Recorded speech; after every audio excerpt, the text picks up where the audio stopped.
yung update natin, mga Mima, mga Sir.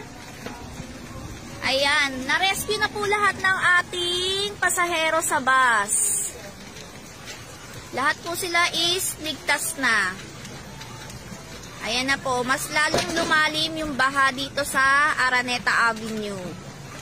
Ayan na po, kung makikita nyo po kanina sa live ko, kalahati pa lang po ng bus ang napapasukan ng tubig. So hanggang upuan pa lang po yun. So ngayon, medyo tumaas na po siya.